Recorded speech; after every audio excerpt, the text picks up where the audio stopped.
in IT technologies, right? No, October PizzaCast, right? With we have some special guests with us.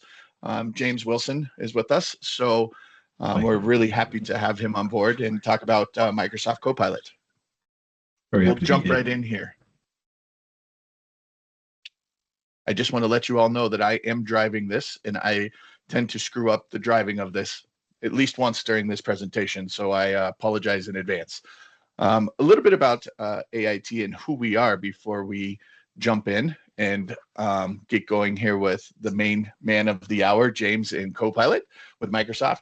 AIT, where we function and where we play the most, right? Number one, we're a managed services company, in-house, right? Our techs are all in-house, internal, have 24/7, 365 support, US-based.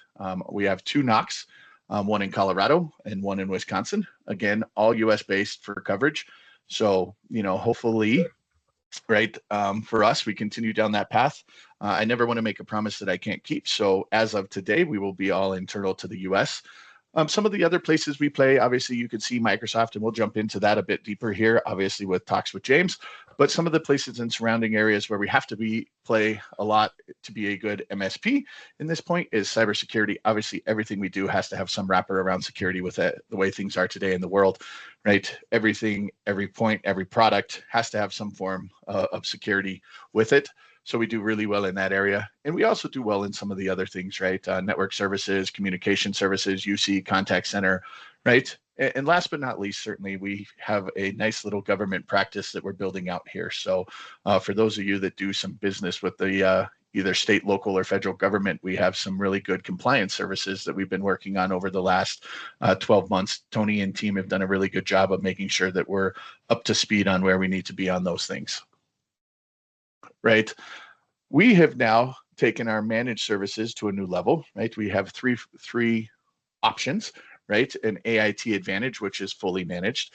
We have an AIT Bridge, which is co-managed, right?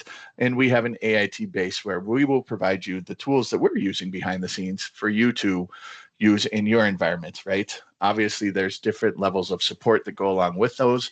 I'll show you a brief eye chart here, right? I think the thing that makes this unique is we are large enough to scale with any size company. We're also agile enough to be able to listen to what your real true needs are in the MSP world, right? We try not to force the square peg in the proverbial round hole, right? Meaning we give you some options. We see a lot in obviously the Advantage and Bridge area for our customers, right? In the Bridge area, meaning co-managed, right? There's a lot of things that we're co-managing, right? For as simple as we're the help desk versus tier 3 and tier 4, right?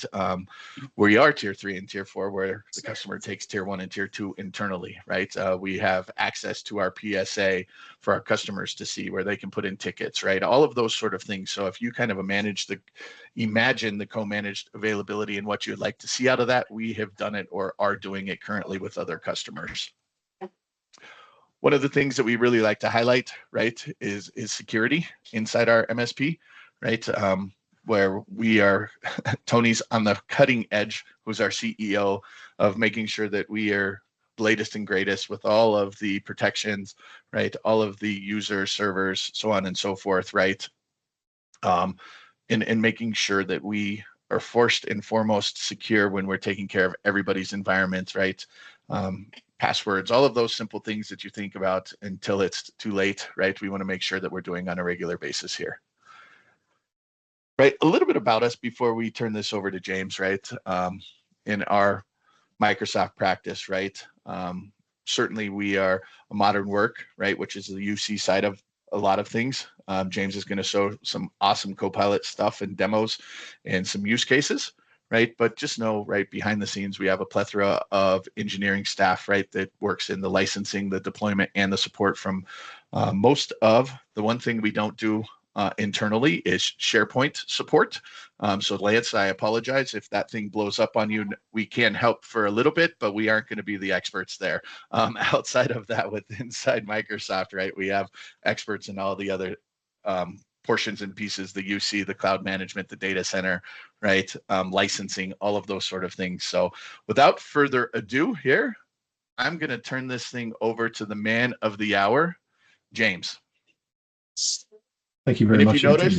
If you notice, Peter hasn't, for those of you that are on video, Peter hasn't experienced IT like the rest of us on the call, meaning he still has hair right on the top of his head. So he hasn't worked in the IT side quite as long as James and myself. And I see a few others too, right, that are on camera that may have the James and Mike look versus the Peter look. It's graying though. It's very common in this industry, definitely. Thank you so much for that lovely introduction, and thank you everybody for being here as well. It's really nice to get the invite to talk to you about Copilot, something I've been doing a lot of lately. I've been working with Microsoft for about 20 years now, and for the past 2 of those, it has been all about Copilot. There's literally been nothing else to talk about. That's all they want me talking about for the past 2 years. So I've done a lot of adoption projects. I'm a change management practitioner by trade, and I do a lot of L&D services, things like that. So I've been working with lots of companies and trying to learn as much as I can about what makes them successful when they go to introduce Copilot into their organization. So I'm going to try and take control of your presentation here. Forgive me, Mike. So see if that works. Let me know if I can, there we go, I can see my initials. So we're going to talk about a few different things today. I'll try and explain the different versions of Copilot. There are a few of them, and it's good to know which ones are best for work and maybe which ones are not so good for that. And then we'll take a look at what we've learned, or what I've learned over the 2 years, what seems to work in terms of what's the best way to go about this. And then I think what everyone enjoys is a live demonstration, because it has an extremely high chance of going wrong. So we'll do a few of those as well, and see if we can show you some cool tricks with Copilot that you can try out and get started for yourself. So this is, of course, the first question. What is Copilot? Copilot is a generative AI solution. It's, as a result of that, always going to be used to create answers when you prompt it, you ask it questions. And it's moving incredibly quickly. But right now, the AI in front of you is as bad as it's ever going to be. This is very, very early technology in terms of its place in the commercial space. And that means it's got tons and tons of room for improvement. What that means for you, if you're thinking about getting AI into your organization or starting trials of that type, is it's got some rough edges, this technology. Even Copilot for Microsoft 365, which is the fully paid, fully licensed version of this tool, it gets things wrong, and it does things that you will find frustrating from time to time, because as with all cutting edge technologies, it takes a while before it turns into something that we recognize. I always have to pause on this one for a bit for people to get that little wave of nostalgia when they see the Nokia 3310. I've probably still got one of these in my drawer somewhere. It's possibly still charged as well. But it takes a long time for technology to get grounded and to get its feet. AI is moving incredibly quickly, but it's going to be a while before it is absolutely all singing and all dancing. And at the minute, perhaps the best thing to understand, thanks, Sean, is what the different versions look like and what they do, because that can help you understand where you need to engage with this, and maybe also where you need to be a little bit careful with these AI solutions too. Microsoft have introduced what are essentially 3 different versions of Copilot. There's 2 of them that you pay for in a roundabout way, and there's one that's completely free. Copilot free, you will find in a variety of different places. You can get it on your phone, you can get it through the web store, you can get it by going to copilot.microsoft.com and signing in with your personal email address. And it has no protection around it. It's not designed for commercial use. It's for people to use at home. It's what you see in all the adverts where kids are using it for homework and people are using it to guess who's going to win the Super Bowl and things like that. There's no boundary, what's called a data tenant. And that means stuff you put into it and stuff you take out of it is not protected. So if you're thinking about trialing out AI solutions, you have to be a bit careful that your team or the people that are in that trial, they're using the right version. The best way to make sure that you're using the right version of Copilot is to ensure that you are signing in using your work address. If you've signed into Copilot using an email account that's attached to a work account, so an Exchange account is the technical term, it does not work if your business is, jimsit@gmail.com. That's still a personal account, so it wouldn't recognize that. But if you've got a business account, then you are going to be using Microsoft 365's paid version. So there's two sides to that. There's Copilot Chat, which you get whenever you've got a Microsoft 365 license of any kind. So that's included in your Microsoft 365 licensing. And then you can pay for the full Copilot license as well. And I'll show you a couple of examples of what those can do as we go on. So I'm sorry it's not clearer than that. Microsoft are not famous for their super clear naming conventions when it comes to their products. But essentially, just be wary that you're not using this kind of home users version of Copilot, because that's not protected. And that means that people could be using the data that you put into it to train future versions of Copilot back at Microsoft and things like that as well, which you may not be too thrilled about. So watch out for that. If you've got any questions about that, pop them in the chat. I'll do my best to answer those and to clarify a bit further. But essentially, what I've seen over the past few years and what we see collectively across lots of different partner organizations is that people tend to go through quite similar journeys when it gets to Copilot. There is this curiosity phase where you're either dealing with an organization that's just mad passionate about AI because someone's had a play with it in the senior team or whatever, and then it starts to really snowball. Or they feel under pressure because they just know that they should be doing something with AI. So they're incredibly curious about it and they look to do that. We've seen some challenges with people that go very, very quickly with this as well. Things like who the licenses are allocated to can make a difference to how successful it goes, and having the right support in place to do that too. That often leads to this second phase where there's a realization. You can start to see challenges around data. I get lots of questions from people asking about what can Copilot see? What can't it see? What can other people see if they've got Copilot? What can they find of my data? And that generates a lot of questions. So working those out is normally a second part of this journey. Once we get to that point and people start to feel more comfortable and confident that they've got these tools rolled out and they can control them, then there is an exploration, this transformation phase, where the adoption of Copilot starts to expand. Almost all of the organizations I work with start out by using the Copilot chat tool that's included in Microsoft 365, because there is loads of stuff that you can do with that. And then once they've got use cases from that, they start to expand, and many of their users will go on to use the paid licenses. So if you're sat there thinking, I'm not sure about the price of this full Copilot license, worry about that later. You can try this stuff for free in nearly all circumstances. The last point on here as well about being free and connected and governed and empowered. We do clearly want to make sure when we're rolling out AI solutions that we've got some control over those. So having an awareness of who's doing what with your data is always going to be important. You can control that, you can manage that with the tools that are available, but it's very, very important to do that in a nice steady manner, nice structured pace. I can't tell you the amount of times I've worked with organizations who've rolled out Copilot to absolutely everybody. They've paid an awful lot of money for licenses, and then 3 months later nobody's using them because A, they didn't know it was there, and B, they had no idea how to get it to do what they wanted it to do. So be careful with rushing these things. It's not necessary to do that. Okay, so the next thing to be slightly interested in then is, well, what's the process? How do you do those things that you talked about? And one of the first things that you'll want to be considering is, where's your data? And do you need data to explore the parts of AI that you're interested in? Some people talk to me about, well, I've got on-premise storage. We've had servers here for 20, 30 years. We've never moved our data into the cloud. It's always been on-prem. We like that. We don't really want to change that right now. Can we use AI? And the answer is yes, you can. You just can't use it as much as some other people who've got their data in the cloud.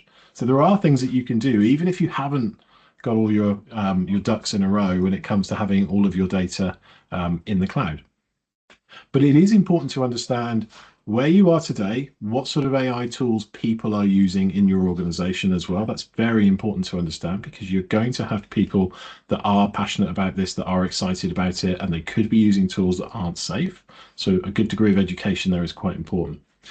And one of the biggest tips I can give you for improving the success of any AI program is find the people who are passionate about this tool and get them to help you figure it out. Because a handful of people can achieve an awful lot when it comes to looking for use cases, working out best practice, and just figuring out what's going to be right for your organization. you can scale that later. So it can be really challenging when people go huge and then they can't find the use cases, they can't manage the program, it's just too much. So small teams of people that work in key roles that represent a wide chunk of the organization and who can offer feedback on what use cases are likely to work, very, very powerful. So you can use that to define a proof of concept. You can work out what initial training needs to look like. You can figure out what your use cases look like. Off the back of that, you can then start to wrap around that your policies, your AI management policy, and you can build training and awareness on what's doable, what shouldn't be doable, perhaps. And as you go further with this, then you can start to see, well, who are the people that are using it the most? Have we invested in the right licenses for the right groups, for the right people? And if you haven't, you'll be able to manage that as well. So there are steps to it. There is a logical order to it all. But the first thing is to get an awareness of where you are today and where your data is and whether you need to use your data to go further than that. Right, so I'm going to share my screen now, and I'm going to hijack a little bit, and we're going to get into some demonstration on this. So what you're seeing on screen, or at least I hope you're seeing on screen, you can give me a nod, thank you very much, is my Copilot. It's in my Teams app, and you will find Copilot in a variety of different locations. This is the one that I would recommend nearly everybody start with, because Teams' Copilot is the most functional of all of them, and it works incredibly well. Something that you will find interesting is that you can train your Copilot by saying things to it like, let me just flick this over. So there's a toggle at the top here, I've just noticed. This is a licensed feature. When you don't have the full paid license, you will just have access to this web version. So I'm going to use that so you can see what that experience looks like. And I'm going to say, remember that I like pizza. And what you'll notice when I type that into Copilot is that it updates its memory. And updating its memory means that there is a little setting over here. I can go into my personalization and I can see my saved memories. And that's going to show all of the things that it remembers about me. And it's as simple as that to give Copilot a memory that it can use when you want it to answer questions. User wants to become a billionaire by age 47 by building a business selling mud was the end of that prompt, in case you were wondering. It was an example of how Copilot is sometimes a little over supportive. So we need to be a bit careful with that too. If I think there are things in here that aren't relevant, I can delete them. So probably not relevant either. The things it knows about me, about where I'm based and things like that, are incredibly helpful, because if I were to say to Copilot, I'm just going to start a new chat, where can I hire a car? It's going to know that I'm based in Pembrokeshire, and in this case, set up for Knoxville, and it's going to find a car in the local area for me. So it's important to spend a bit of time when you get access to Copilot, when you start using it for the first part, just to tell it a bit about you, tell it a bit about how you like to work and what you want it to do, and it will remember that, and that will save you some heartache a bit further down the line. Some other things that you can do when you start out with this as well is that you can add files and you can get it to look at those too. So I'm going to just give you a very quick example. I'm going to upload a file from my computer. And in this case, this is all fictitious stuff. I'm going to give it a transcript from a meeting. It's a text file. I can click on it just to show you what it looks like. It's very dull, but it's just names and timestamps and that kind of thing. And I'm just going to ask Copilot. And actually, do you know what? I might actually try asking Copilot by dictating. Hey, Copilot, can you provide a summary of this meeting transcript, please? So stop that dictation and send that to Copilot, and away it goes. You can see it's pulled out some key bullet points from here. I could follow up on that. Copilot's given me some ideas on how I could follow up from this, but I could also ask another question. Can you build a table that lists all the different actions and which teams that should belong to, so that we can start to assign them? And are there any indicators as to when those goals should be delivered, so we can put some deadlines into this table? If not, can you just set all of them to the end of October?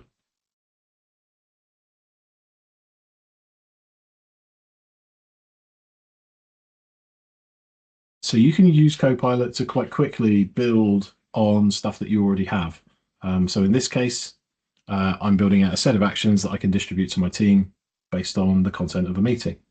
And when I'm done, underneath every response you get from Copilot, you have this ability to copy the response. You can take that and drop it into an email, or you can edit it if you want to as well. So there's a few different things that you can do here.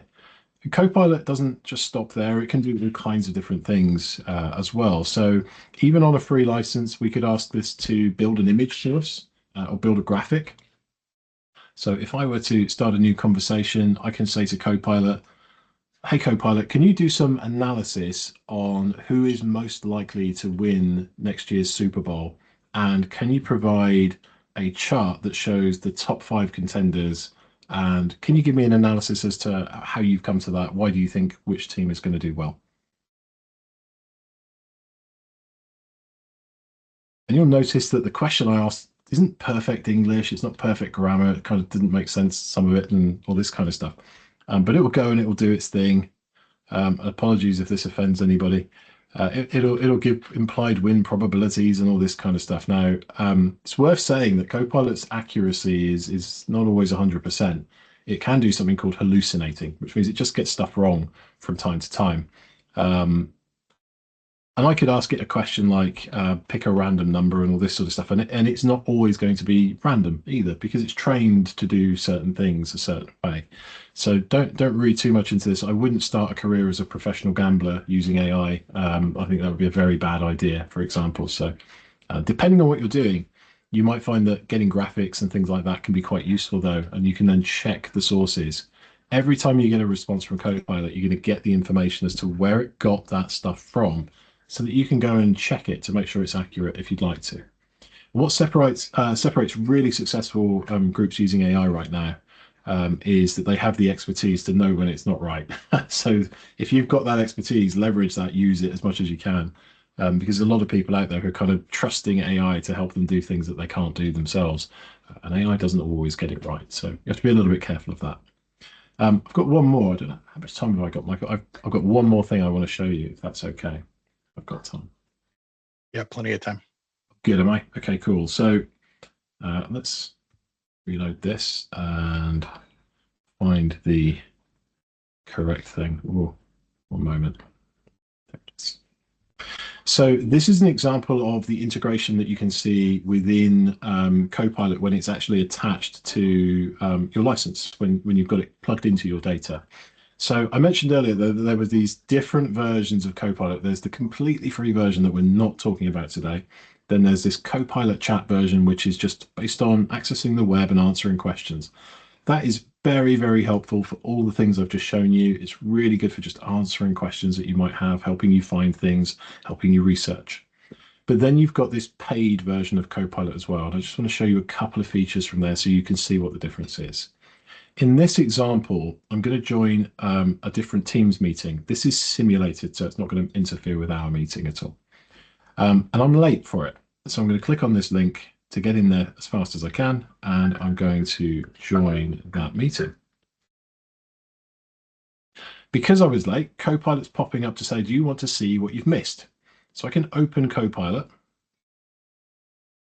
and it's recapping the meeting automatically. I can see that they were talking about supply chain breakdowns, alternative sources of materials, automation, brainstorming, and so on. And I can suggest, or I can ask Copilot to suggest some follow-up questions. It always rather handily gives you these little action buttons whenever it provides a response. So in this case, it's saying, yeah, you could ask some questions. You could talk about the supply chain. You could tell them why you're late.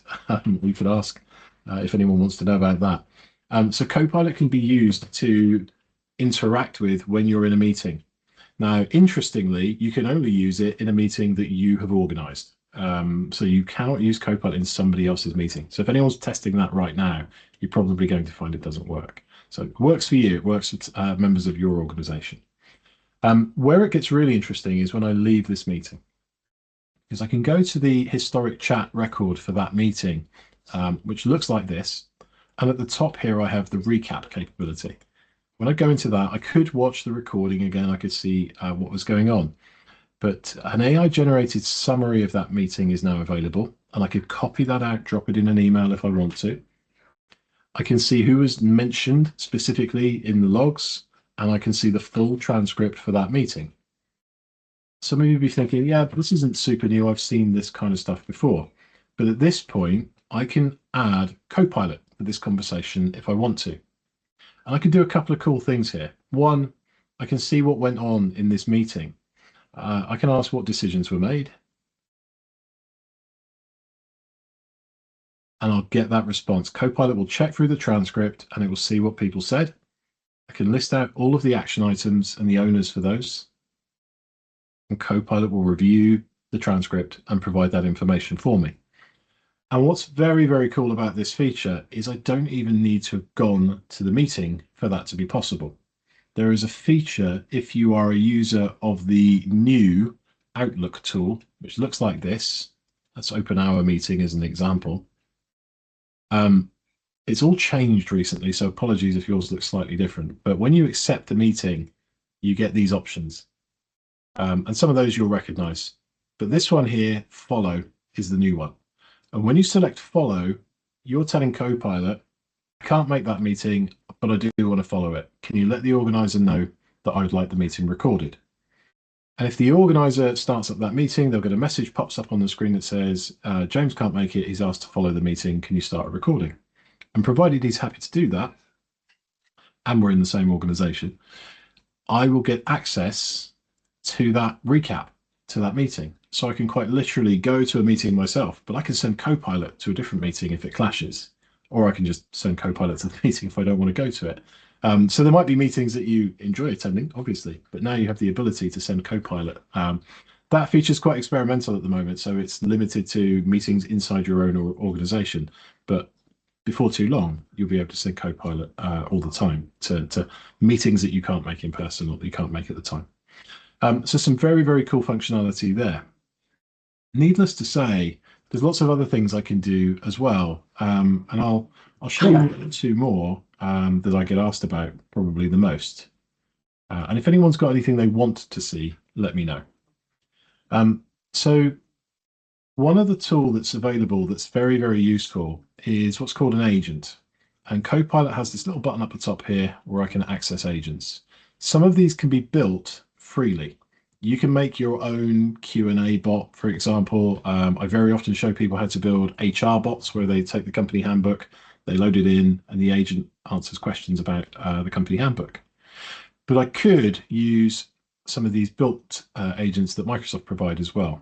This is a research agent that Microsoft provide when you do have the license. And you can see that I've been asking all kinds of questions. That one was from last week.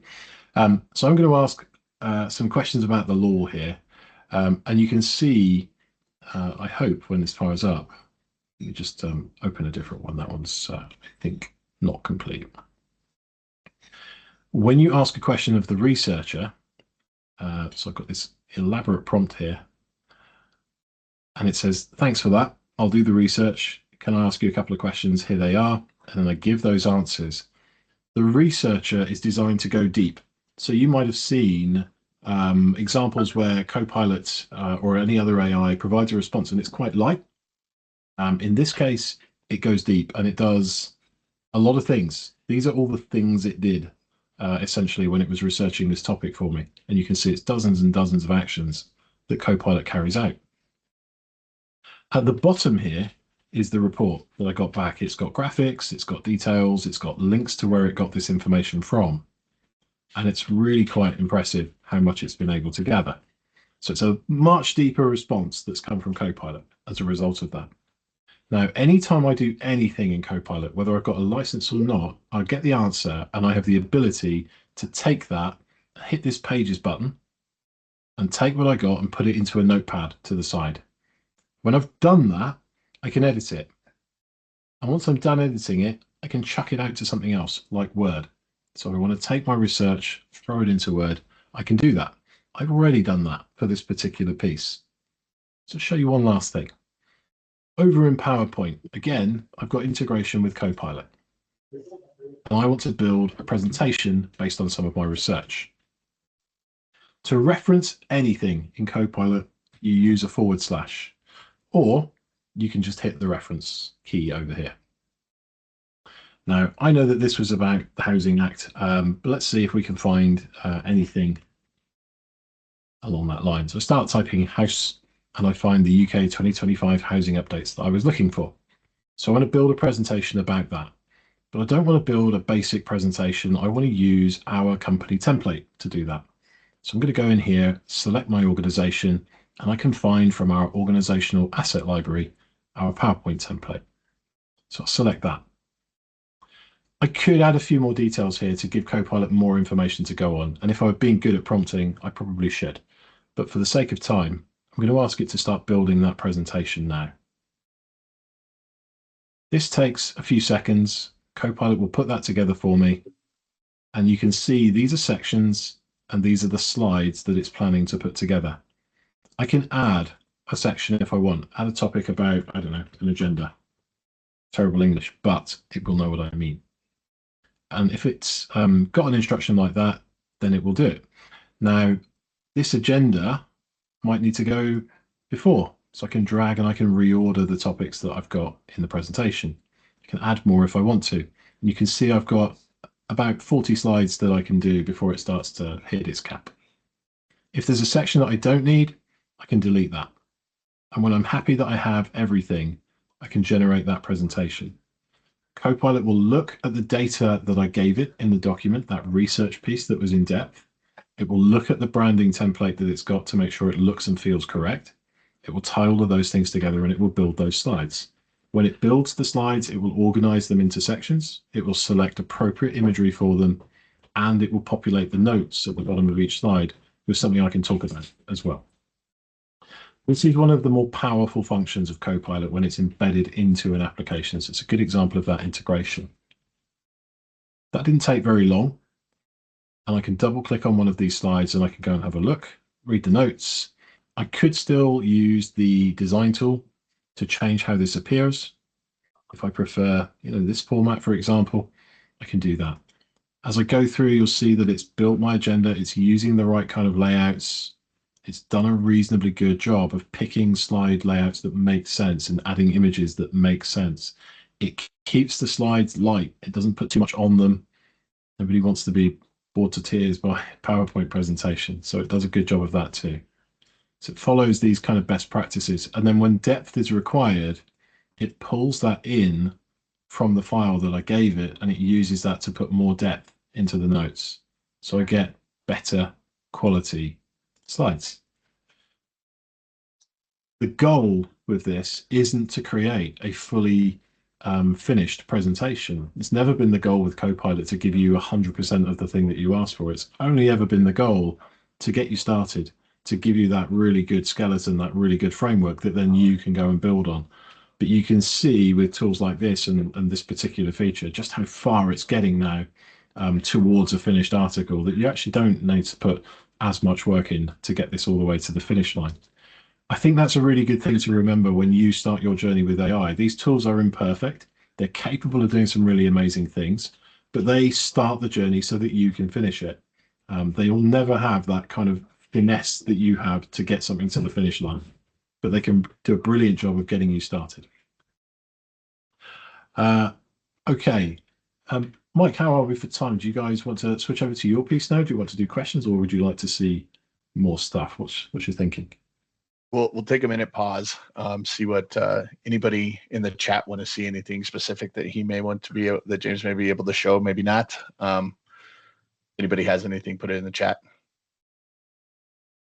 Yeah, absolutely. And any questions that you've got about your process, your journey for this as well, feel free.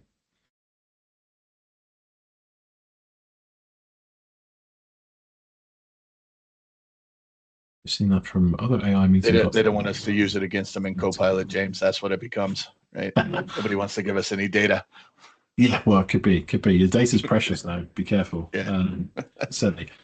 Sean made an interesting comment as well about AI meeting bots turning up. I did a session the other day where I had 34 people in the lobby, and 17 of them were these kind of Firefly and Otter AI note-taking apps, essentially. So like half the people I was presenting to were automated AIs. So Jim's asked the question, what kind of admin settings do we have to try and protect our users? So Copilot in itself doesn't really add any new threat that wasn't there yesterday.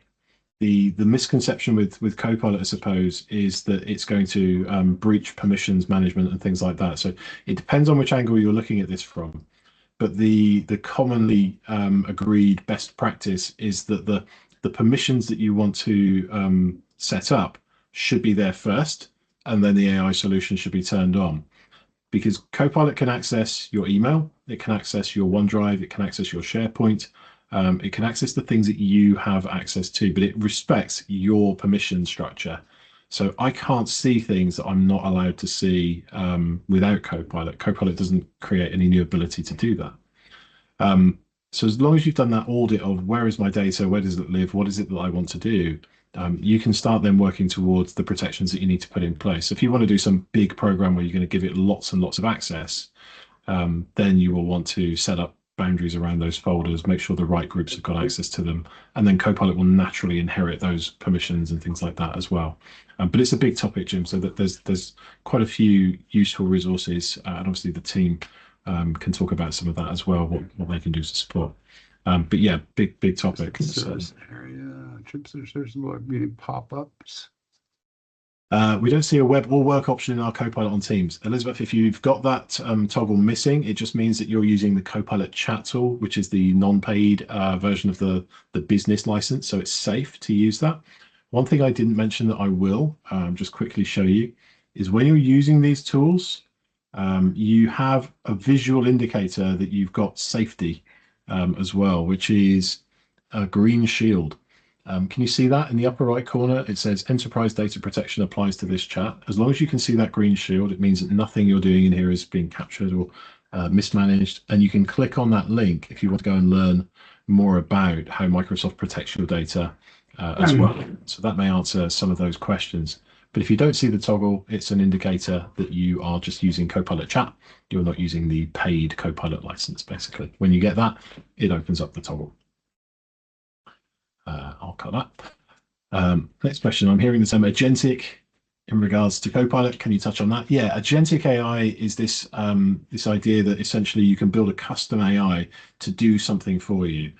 So a really common use case right now is to use an agent to absorb some knowledge, such as a company handbook, and then you can ask it questions, and then it will answer very consistently using the data that you give it. That's really good in scenarios where you don't want Copilot to just create an answer. Copilot's quite creative. If you just say, how much holiday do we get here? And you haven't given it that knowledge base, it's, could throw out different numbers for everybody that asked that question. So by giving it a knowledge base, some data that it can work from, it can then consistently pull those answers out. And there's lots of different ways to use agents. There's lots of different styles of agents as well. So yes, that's one scenario, but you could equally be sitting there chatting to your Excel, asking it to do things and helping you analyze files. And there are agentic modes in Excel that can do that as well.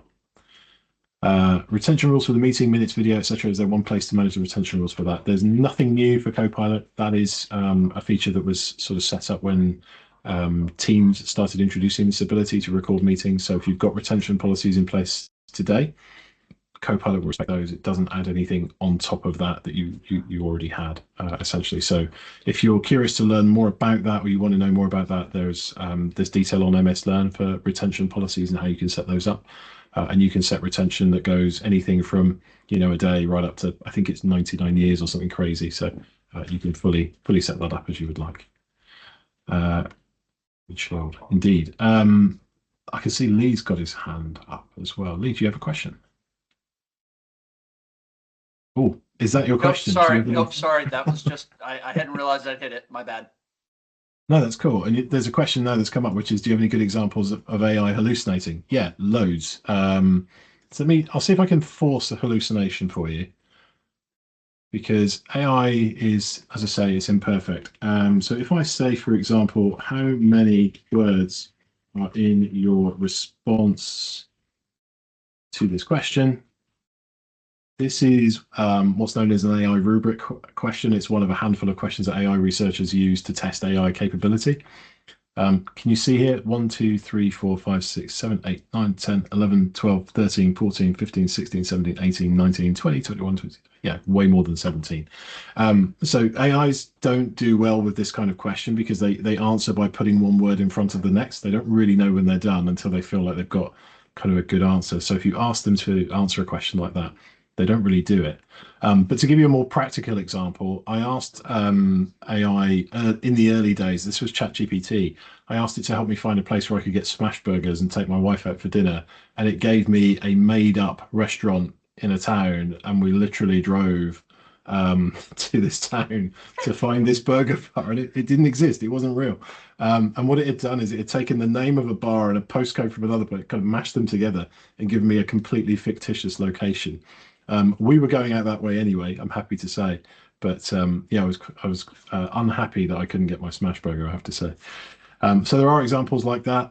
You do see there's an example in the news over here not too long ago of a judge that threw out a legal case because the defending solicitor had put fictitious examples of precedents in the defense, and it turned out that none of that was real. So the judge threw out the case. So there are lots of examples of people doing stuff that unfortunately is not accurate, is not reliable. So be really careful, I would say, when you use these tools. They are so powerful when they're used by people who just treat them responsibly and do the hard work of going and checking stuff. When people just take the answer at face value, that's when you start to get trouble with these things. So it's a real test of your discipline when you start using AI tools, I have to say. Any other questions at all? If you have them, drop them in the chat. I'll do my best for you. But Mike, yeah, back to you, sir. Yeah, thank you. Been awesome. Thanks for joining, everybody. Hopefully all the pizzas have made it to where they were supposed to make it to.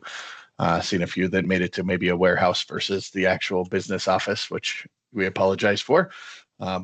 James, thank you for your time. Always great to work with you and your team. So thank you very much. Folks, if you can, there's one more. Go ahead. So if I was going to just generate whatever it wants, then how can you trust it? Yeah, what a great question. You can't. It's that simple. You cannot trust it.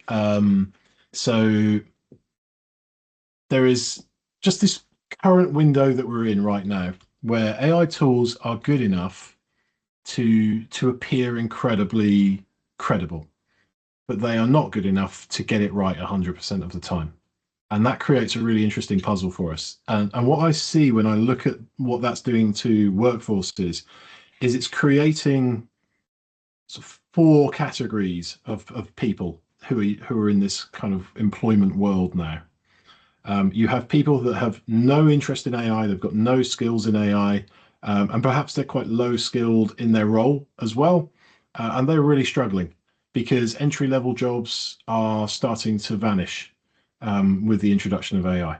So that's a very effective part of the market. You have then people who are perhaps low in their low skill set in terms of the roles that they would be pursuing, but they do understand AI and they have a high degree of AI competency. Those are people that can now sound very credible, even though they have quite a low degree of experience, a low degree of competency. And they're causing some real headaches for other people. For example, people who have a really high degree of competency, but no AI skills. So they're doing everything the hard way. They're doing it themselves. And they're now having to compete in some respects with people who have very little experience and very little expertise, but they sound very credible thanks to AI. So the only way really to ensure that you are at the top of your respective food chain is to put the effort that you need into developing your expertise and developing your skills in AI. That's the best advice I can give right now is people who use AI without expertise are vulnerable, but people who don't use AI are equally vulnerable to some of these other headaches that are out there. Jason asks, can I set hallucination to 0? If it doesn't know, don't guess, just say it doesn't know. I wish it were that simple. When using generalized AIs, you can tell it that if it doesn't know the answer, it shouldn't create an answer and things like that. And there are some things you can do when you're building agents where you can put rule sets in place and say, if it's not in the knowledge file, give this response. So you can say, if you can't find X, say Y. And Y might be speak to your line manager, or I couldn't find an answer, or so forth. So yes, to a degree, we can do that, and we are finding that the tools are getting better to enable us to do that. You cannot, for example, go onto ChatGPT or Copilot or any AI and say, "Here's a question. What's the best way to, build a dinner plan with these food items I've got in my fridge?" If you don't know, don't hallucinate or don't guess. You will often find it just guesses anyway. Unfortunately, AIs want to help. They're ridiculously over helpful, even if they can't get it right. So be very careful of them. I'll hang on if there are any other questions, but yeah, equally, I don't know if there's any other closing points from yourself, Michael, Peter. Thanks everybody again for participating. Right, thanks for those that participated in the poll questions as well. We'll get this out. We'll get the presentation out. We'll get the PowerPoint out in the next few days. Right, so that and it'll be posting on our website. Once again, James, thank you so much for your time today. Pleasure. I am a little shocked that we didn't see too many fireflies or those on the side. I was actually expecting a few of those, but it looks like we actually got real people to attend. So appreciate your guys' time. Thanks everybody. We appreciate it. Have a great afternoon.